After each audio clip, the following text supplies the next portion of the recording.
Magandang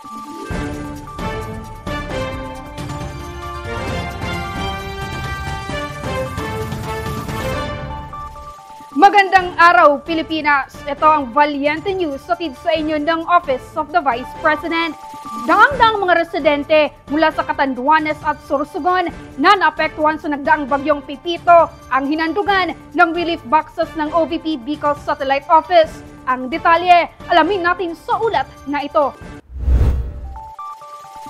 Sunod-sunod ang isinagawang relief operations ng OVP Bicol Satellite Office. 300 relief boxes ang kanilang ipinamahagi sa mga residente ng Pandan sa Catanduanes na apektado sa nagdaan na bagyong Pipito. Ang bawat relief boxes ay naglalaman ng hygiene kits, kulambo, banig, kumot, tsinelas, expandable water jug at iba pang mahalagang gamit. Naging katuwang ng opisina sa inisyatiba ang lokal na pamahalaan ng Pandan at Municipal Social Welfare and Development Office.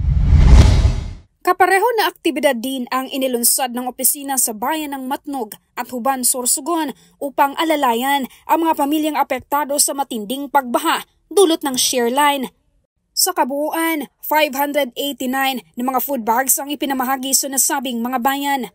Layunin ng OVP na patuloy na maghatid ng agarang tulong sa mga Pilipino na apektado sa mga kalamidad at sakuna. Libreng sakay program ng OVP, patuloy sa paghatid serbisyo sa Filipino commuters. Ako si Marbeth Adnawan para sa makabuluhan, naninindigan at matapang na mga ulat at impormasyon. Maraming salamat!